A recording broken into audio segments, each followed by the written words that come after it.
Ask anyone, who's your idea of the tortured artist, the mad genius? Chances are you'll get one answer and just one answer. Vincent van Gogh sliced his ear off, didn't he? Well, no, actually, he didn't. What he did do was cut off a fleshy chunk of earlobe. Oh, I know, that's enough to suggest he is balmy, isn't it? And when he eventually did shoot himself, there was bound to be a chorus of, well, yes, he would, wouldn't he? Soft pink, and blood red. Soft pink and blood red. Soft Louis XV greens, and harsh blue greens.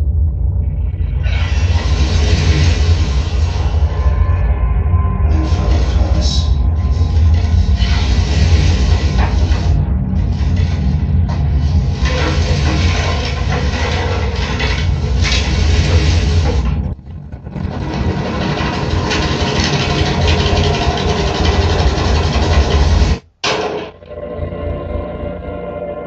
How would a man like that make art as stunning as this?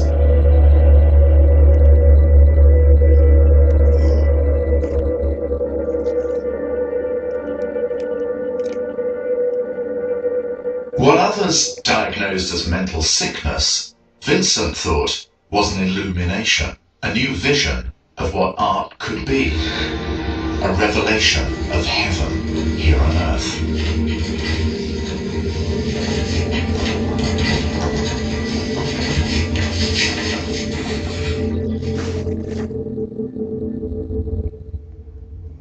He thought of himself as a prophet then, but also as a thinker. The thoughts poured themselves out in a torrent of words, page after page, day after day.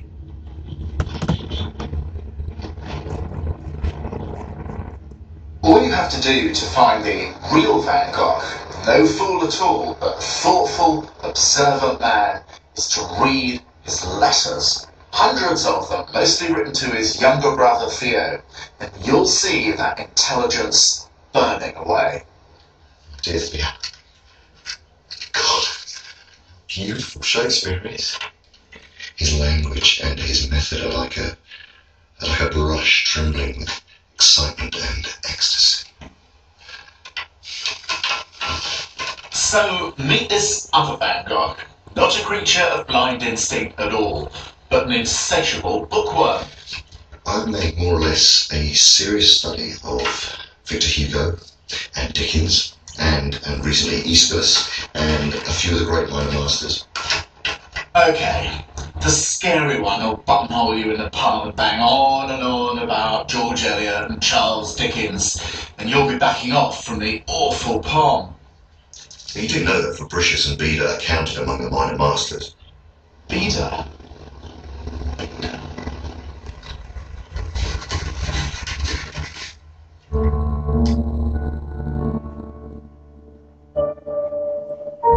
So underneath the scabby face and moth-eaten coat, Vincent lived the life of the mind.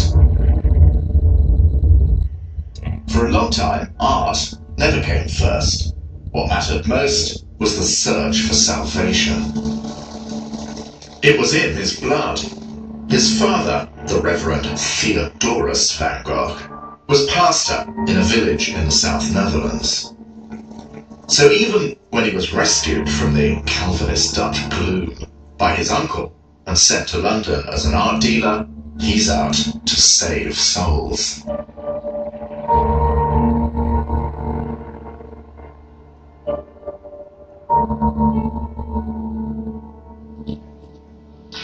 It was in the Victorian gaslight that the real Vincent started to emerge. Amidst the grime and grit of Disraeli's London, the starchy young Dutchman rediscovered Jesus. It is an old faith, and it is a good faith. Our life is a pilgrim's progress, and our life is, it is an old faith, and it is a good faith that our life... He appointed himself as a missionary to the destitute, and as he wore out shoe leather tramping past the dispossessed, the drunks and the whores, Vincent grew to despise the pygmy world of the galleries. What he wanted to be was a preacher. It is an old faith, and it is a good faith. Our life is a pilgrim's progress, that we are strangers on the earth. But, though this be so, we are not alone, for our Father is with us. Our Father is with us. Is with us. We are pilgrims, and our life... We are pilgrims, and our life... So St. Vincent the Good abandoned the plush red carpets and set off in search of captives starved for light.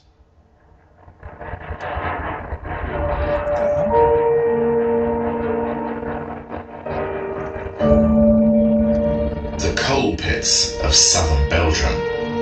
Dirt poor, and as far as Vincent was concerned, in desperate need of saving.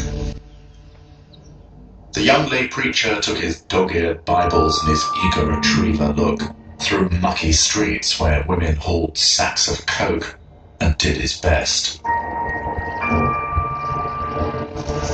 And our life is a long walk from earth to heaven. A long walk from earth to heaven. But it still wasn't enough. After a trial period, the missionary society who paid his pittance got rid of him. Excessive zeal, apparently.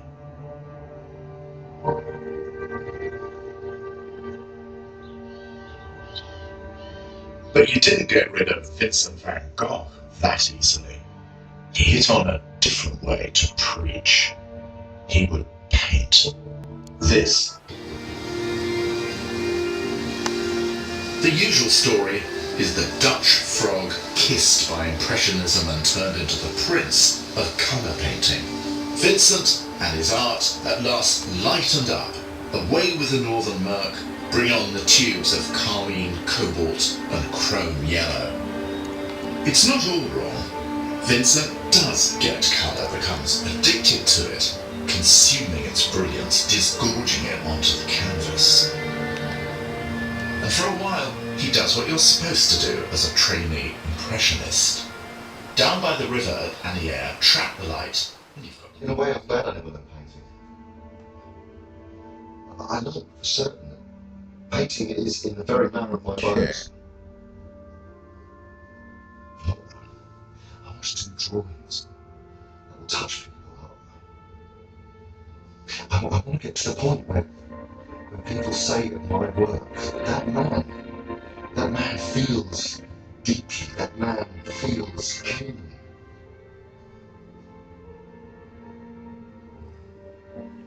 Art would succeed where the church failed. It would bring salvation and comfort. Its ministry would be to open the eyes of everyone, especially the poor, to the miraculous force of life. Exactly the kind of vision from which they were cut off by the grey relentlessness of the daily grind. I just wish that there were more and better opportunities and exhibitions to bring art to the people. And far from wanting to hide the light under a bushel, I'd sooner let it be seen. And if you were to give people a sense that heaven was in simple things, calloused hand, the petal of a flower, you'd better be a labourer yourself, Vincent thought. And you'd better head to the lower depths and live with them too.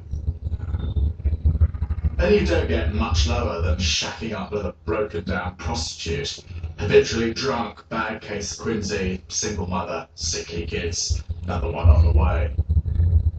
Klasina Brunnick, seen to Vincent who took her in, would be his unlikely muse.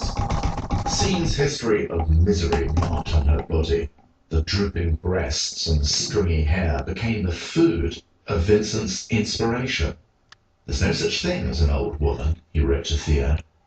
And in the lovingly described lines of a used body, you can see what he meant.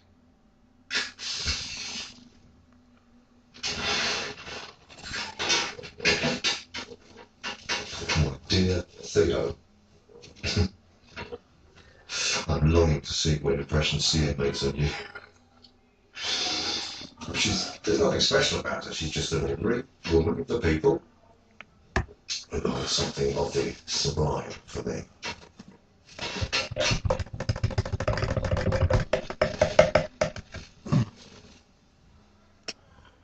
Not surprisingly, this didn't go down brilliantly with the vicar father.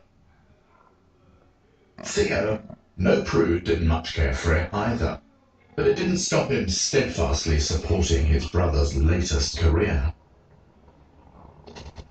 No matter how surly, unpredictable, or ungrateful Vincent was, every month, regular as clockwork, the brotherly subsidy rolled in. In return for keeping him afloat, Vincent supplied Theo, now himself an art dealer in Paris, with paintings for sale. Trouble was, according to Theo, they were unsellable, dense, clotted, murky things. My dear Theo, my dear Theo, dear Theo, something very contrary about you is that one sends you something and one hears nothing in reply, and you do not really. But one is not allowed to say, I can't manage on the money. And I should like to add that I shan't be asking you whether you approve or disapprove of anything I do. But baby brother believed and stuck by his cantankerous, passionate Vincent. Not everyone was in it for the long haul. Sean got tired of Vincent's campaign to turn her into a good Dutch housefrau and disappeared back into the Hague gaslight. Which leaves Vincent, well, exactly. He's 30 years old, but as he says, his wrinkles make him look more like 40. For money, he depends entirely on his brother Theo. For sex and love, he goes from the unsuitable to the impossible. And as for his efforts in his belated new profession, well, they're best generously described as uneven. So when he lopes back to his parents' house, he's not exactly the apple of their eye. I sense what father and mother think of me instinctively. I do not say intelligently. They shrink from taking me into the house as they might shrink from taking in a large shaggy dog with wet paws. He'll get in everyone's way, and his bark is so loud. In short, he is a filthy beast. And then it happens. The Potato Eaters is his first knockout masterpiece. It's a resume